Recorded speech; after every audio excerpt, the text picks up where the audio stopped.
अच्छा खाना खाने के बाद जीवन में कुछ और करने के लिए बचता नहीं।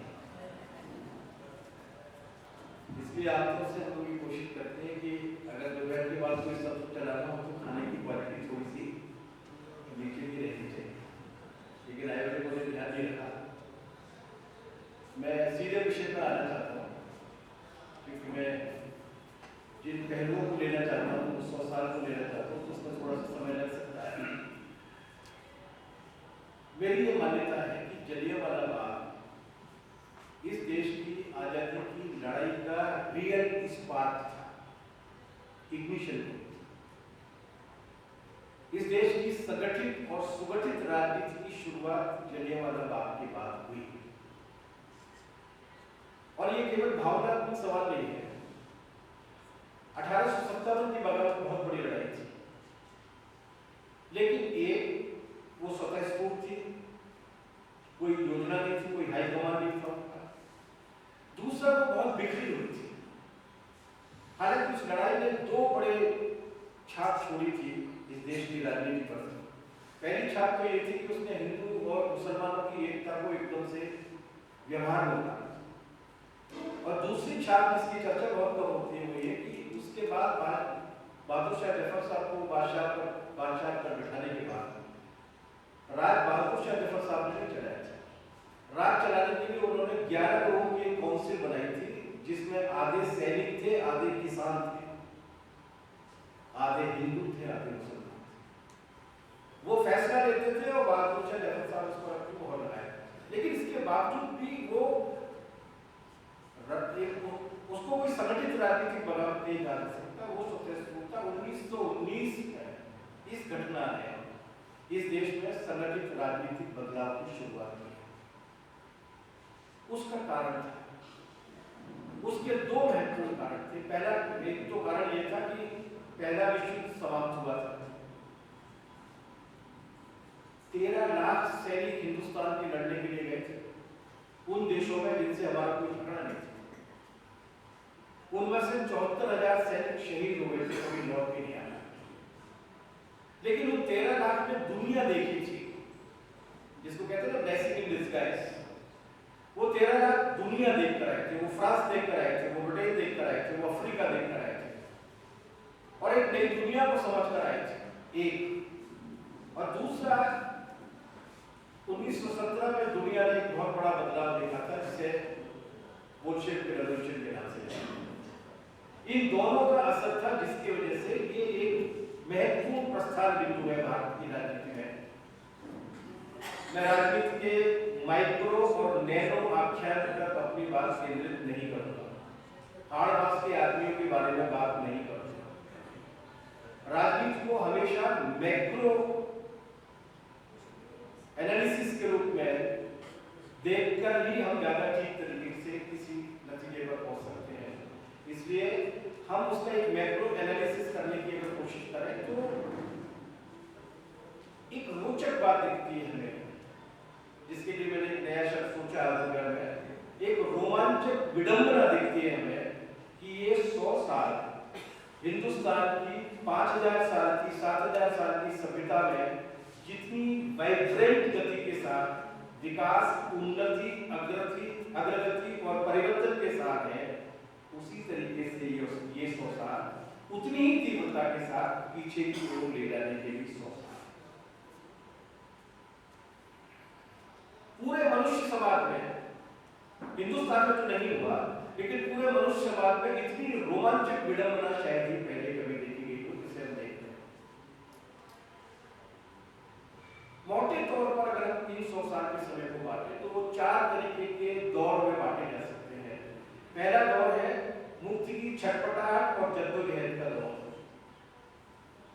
जो प्लासी की लड़ाई से शुरू हुआ और 1947 तक लगातार चलता है।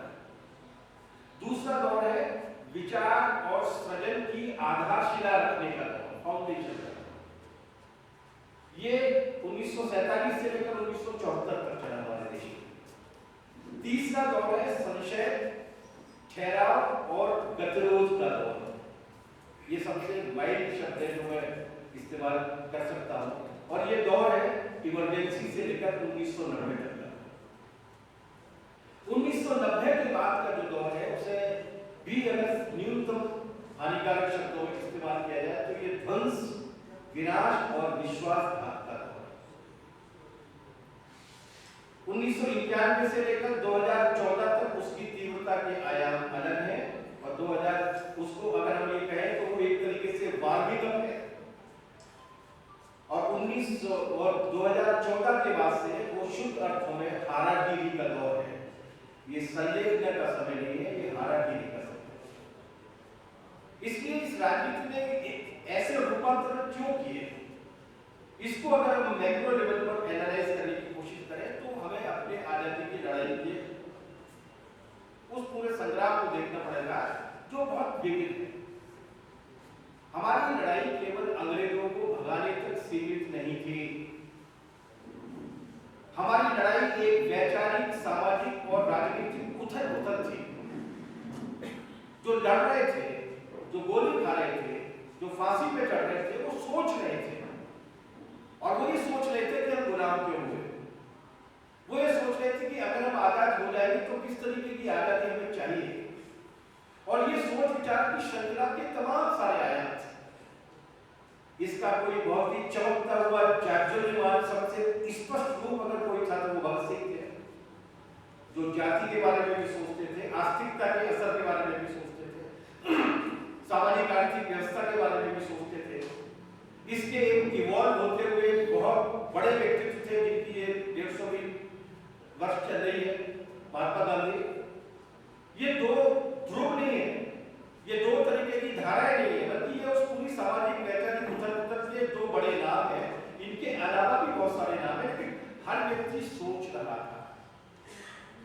ये उस आजादी की लड़ाई की खास बात थी कि इनके भगाने के बाद क्या, और ये केवल सोच ही नहीं रहा था। उस आजादी की लड़ाई का एक और बड़ा पहलू है जो आमतौर से अनदेखा कर दिया जाता है, वो ये कि 1919 के बाद की बात कर रहा हूं कि फिर जनता को जोड़ने की लड़ाई चल रही थी।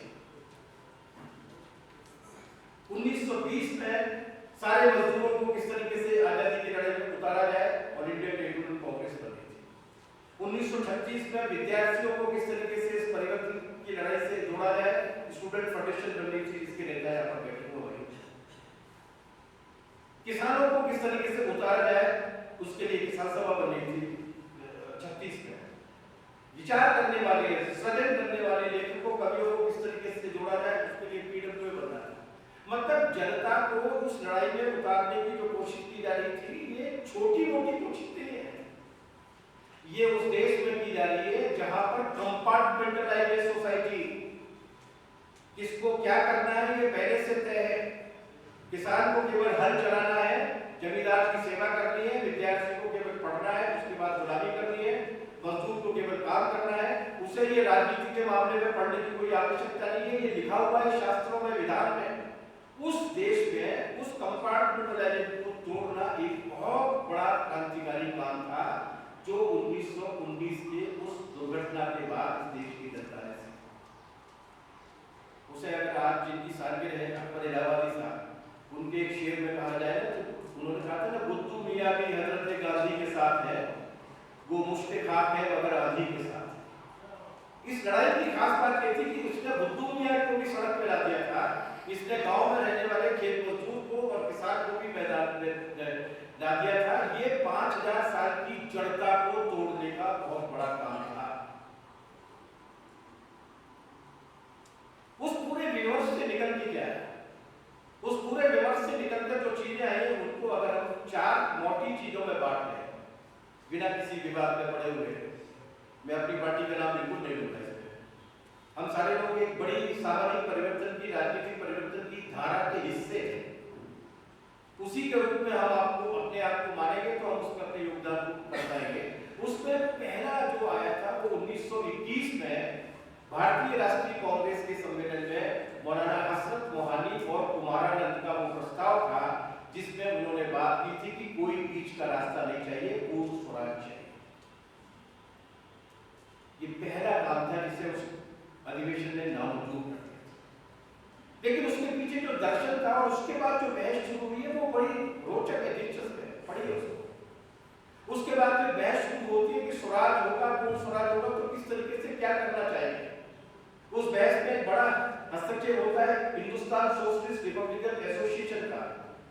जब आर्मी बन गई थी, भगत सिंह के दस्तावेज के रूप में जो अदालत में बोलते हैं कि इस तरीके का देश है। तीसरे रूप में वो सूत्रबद्ध होकर आता है 1931 के कराची के प्रस्ताव में, जिसमें बाकायदा नीति बनाई जाती है कि अगर हम आजाद हो जाएंगे तो किस तरीके की नीतियों को लागू करेंगे, कैसा भारत बनाएंगे। और चौथा वो आता है एक प्रैग्मेटिक दस्तावेज के रूप में, जिसे कहते हैं बॉम्बे प्लान, टाटा बिरला का 1944। ये धाराएं मिलकर एक नए तरीके के समन्वय को स्थापित करती हैं और वो है हमारी राजनीति की बुनियाद। इसलिए 1947 से लेकर 1974 तक के जिस पीरियड की हम बात कर रहे हैं, इसके दिमाग में वो खुआरी है, ये उस परवरिश से निकल कर आए हैं जिसमें हमें इस तरीके का बात पाना है। और इसका अगर कोई एम्बॉडीमेंट है, इसका कोई मूर्तमान रूप अगर है तो वो है भारत का संविधान। उसमें लाख कमजोरियां होंगी, उसको लाख ठीक किया जा सकता है, लेकिन ये गुणात्मक रूप में एक अलग तरीके का दस्तावेज था। ये इस धरती के इस हिस्से में पहला प्रामाणिक यूनिवर्सल डॉक्यूमेंट था, जिसने लिखकर ये कहा कि लिंग के आधार पर, भाषा के आधार पर, वर्ण के आधार पर, जाति के आधार पर, क्षेत्र के आधार पर किसी भी तरीके की असमानता नहीं हो सकती। जो असमानता का आचरण करेगा उसको दंडित करेगा। बहुत बड़ा बात है। और ये बहुत बड़ा काम इस मामले में था कि उसके पहले हमारे देश में जो संविधान चलता था उसका नाम था मनुस्मृति, जो आईपीसी चलती थी उसका नाम था गौतम स्मृति, और जो सीआरपीसी चलती थी उसका नाम था नारद संहिता। वो अलिखित नहीं थे, वो लिखित थे और व्यवहार में लागू किए जाते थे। उस वक्त की कल्पना करने की मुश्किल था कि सारे लोग बराबर किस तरीके से होंगे, लेकिन उस संविधान ने एक बात करके दिखाया, क्योंकि वो उस पूरी की पूरी विरासत का हिस्सा था। लेकिन वो कुछ मनीषियों की दिमाग से निकल कर नहीं आया, वो आकाश से नहीं करता था। वो बाकायदा एक खास तरीके की बैकलॉग था, जिस बैकलॉग को पूरा करने के लिए आया था। हमारे पुरखों ने, राजनीतिक पुरखों ने यह आवेदन किया कि वो कौन से झाड़ झंकार थे, जिन झाड़ झंकारों में से, जिन सुरंगों में से निकलकर लोग हमारे ऊपर आ गए और उन्होंने हमको गुलाम कर दिया। इसमें पहला था बाहरी। अंग्रेजों ने इस देश के साथ जो किया है उसकी कल्पना आज सभी समाज नहीं कर सकते।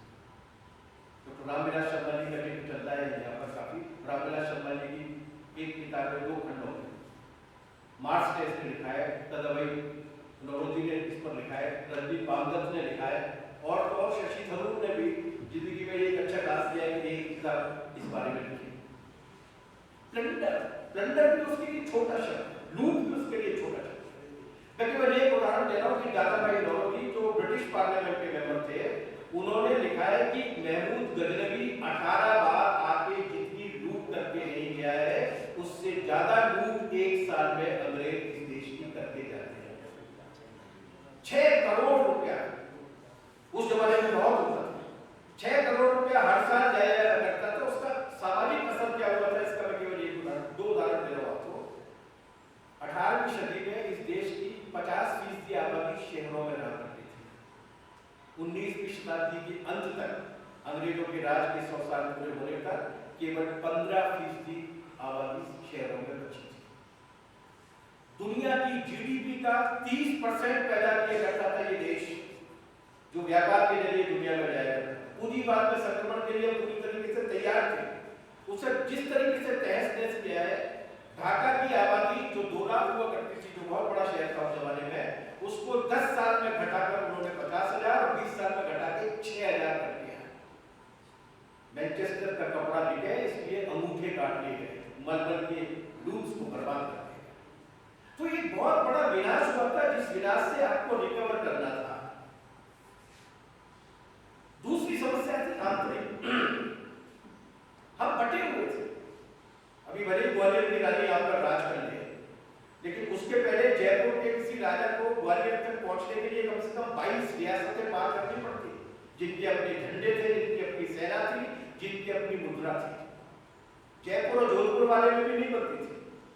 उस जमाने में इस पूरे देश को एक करना और इस सारे विभाजन को, चाहे वो राजाओं के नाम पर हो, चाहे वो जातियों के नाम पर, उसको एक रूप करना, एक सकारात्मक पॉजिटिव नेशनलिज्म पैदा करना, जो एक दूसरे के खिलाफ खिलाफ नहीं हो, एक जाति के खिलाफ नहीं हो, बल्कि अंग्रेजों के खिलाफ हो, लूट के खिलाफ हो, ये एक बहुत बड़ा काम था। और ये इस आजादी की लड़ाई ने किया जो भारत के संविधान के रूप में एक एम्बॉडीमेंट के रूप में हमें मिल रहा है। क्या कहता था बॉम्बे प्लान? बॉम्बे प्लान वो कहता था जो आज हम मान रहे हैं। बॉम्बे प्लान कहता था कि बड़े-बड़े पब्लिक सेक्टर लगाए जाने चाहिए। बॉम्बे प्लान कहता था कि सारी जमींदारी को खत्म करके बेजमीनों के बीच में जमीन बांटी जानी चाहिए। बॉम्बे प्लान कहता था कि स्कूली और कॉलेज की शिक्षा का बंदोबस्त सरकार को करना चाहिए, पूरा ढांचागत विकास जो है वो सरकार को करना चाहिए। वो ये कहता था कि सारा उत्पादन बड़े उद्योगों के हाथ में नहीं होना चाहिए, स्मॉल स्केल इंडस्ट्री और मीडियम स्केल इंडस्ट्रीज को भी विकसित करना चाहिए ताकि इस देश में मार्केट पैदा हो, रोजगार पैदा हो। ये उस बैकलॉग को पूरा करने की कोशिश थी जिसको हम लोगों ने किया जाए। अगर इसको राजनीति की भाषा में कहा जाए तो 200 साल पहले आधुनिकता के एनलाइटनमेंट के जिस युग में यूरोप पहुंचा था, हमने उसकी शुरुआत 200 साल बाद की इस संविधान के रूप में। जीपीएस सही था, गाड़ी पंचर हो गई, ड्राइवर ने इतनी ज्यादा पी ली कि उसने उसको गड्ढे में जाके ढकेल दिया, कंप्रोमाइज किया, उन मूल्यों के साथ कंप्रोमाइज किया जिन मूल्यों के साथ हम लोग आए थे। लोकतंत्र क्या हुआ था 1972 से लेकर 77 तक पश्चिम बंगाल। धर्मनिरपेक्षता, किसने खोले ये ताले बाबरी मस्जिद के? किसने जम्मू की 4 सीटों को जीतने के लिए सांप्रदायिकता का नारा दिया? ये लोग नहीं थे जो आज बैठे हुए थे, वो लोग थे जिनकी जिम्मेदारी थी धर्मनिरपेक्षता को लागू करने की। कल्याणकारी राष्ट्र की अवधारणा पूरी तरीके से विकसित कर दी गई। तो ये जो कुछ हुआ, जन की जगह समृद्ध की पक्षधरता आ गई। अब कील्स को भी भूल गए और उसके बाद एक नए तरीके के विकास में आ गए। और स्थिति ये थी कि राजनीति सत्ता पाने का जरिया नहीं होती। राजनीति समाज को संस्कारित करने की, शिक्षित करने की, सभ्य बनाने की और जहां है वहां से आगे ले जाने की कोशिश होती है। उस राजनीति के मायने बदलकर उन्होंने केवल सीट जीतकर सरकार बनाने, धंधा और संपत्ति बनाने के एक कौशल में तब्दील करके रख दिया। हमारे जीपीएस पे गड़बड़ी नहीं है, हमारे ड्राइवर की और हमारे व्हीकल की गड़बड़ी थी जिसने हमें यहाँ पर पहुंचा दिया। और अब इतनी तीव्रता के साथ करने की कोशिश कर रहे हैं कि हम उसकी कल्पना नहीं कर सकते। मगर ये आसान नहीं था। 100-150 साल में कमाई थी हमने एक संविधान, समझदारी सीख, उसे रातों रात दूर करना नहीं था। इसलिए बहुत अजीब तरीके से वो सब कुछ सुनियोजित कर रहे हैं। उनके लिए अब नागरिक केवल उंगली दबाने वाला रह गया है, जो ईवीएम की वोटिंग मशीन का एक खास तरीके का बटन दबाए और किस बटन को दबाए इसको प्रभावित करने के बहुत सारे कौशल उन्होंने सीख लिए हैं। कहाँ 500 रुपए का नोट काम आएगा, कहाँ 2000 का नोट काम आएगा, कहाँ पर राम काम आएंगे, कहाँ पर रहीम काम आएंगे, कहाँ पर जात काम आएगी। बल्कि अब तो वो ये कोशिश कर रहे हैं कि उंगली दबाने के लिए भी उसकी जरूरत नहीं पड़े। महाभारत के जमाने में एकलव्य का अंगूठा काटा गया था, आज के जमाने में नागरिकों की अंगुली काटी जाएगी, अंगुली मार के सत्तारोहण को आसानी के साथ करा देंगे। वहां तक रिड्यूस हो गया। आप उसका किसी सोशल विमर्श में कोई स्थान नहीं, अब वो चर्चा में नहीं। और जैसे जैसे ये सब कुछ होता गया, हमारी बुंदेलखंड में कहावत है, जैसे जाके नदी ना खुले तैसे ताके भरगा, जैसे जाके बाप बदारी वैसे ताके नरका। बाद में मैंने पाया कि ये बात मार्क्स ने दूसरे तरीके से कही। मार्क्स ने कहा है कि वो पूंजीवाद लोगों के लिए केवल माल पैदा नहीं करता, अपने माल के लिए लोग भी पैदा करता है। और अब उन्होंने उस तरीके के लोग पैदा करने की एक बड़ी प्रक्रिया कर दी है, जिसका नतीजा ये निकला कि मंजिल उन्हें मिली जो शरीके सफर थे, जिन्होंने पूरी आजादी के साथ विश्वासघात किया, जिन्होंने संविधान को कभी संविधान नहीं माना, जिन्होंने लोकतंत्र को कभी लोकतंत्र नहीं माना, उन्हें मिली। और वो आज जो भी कुछ सकारात्मक है 100 वर्षों का,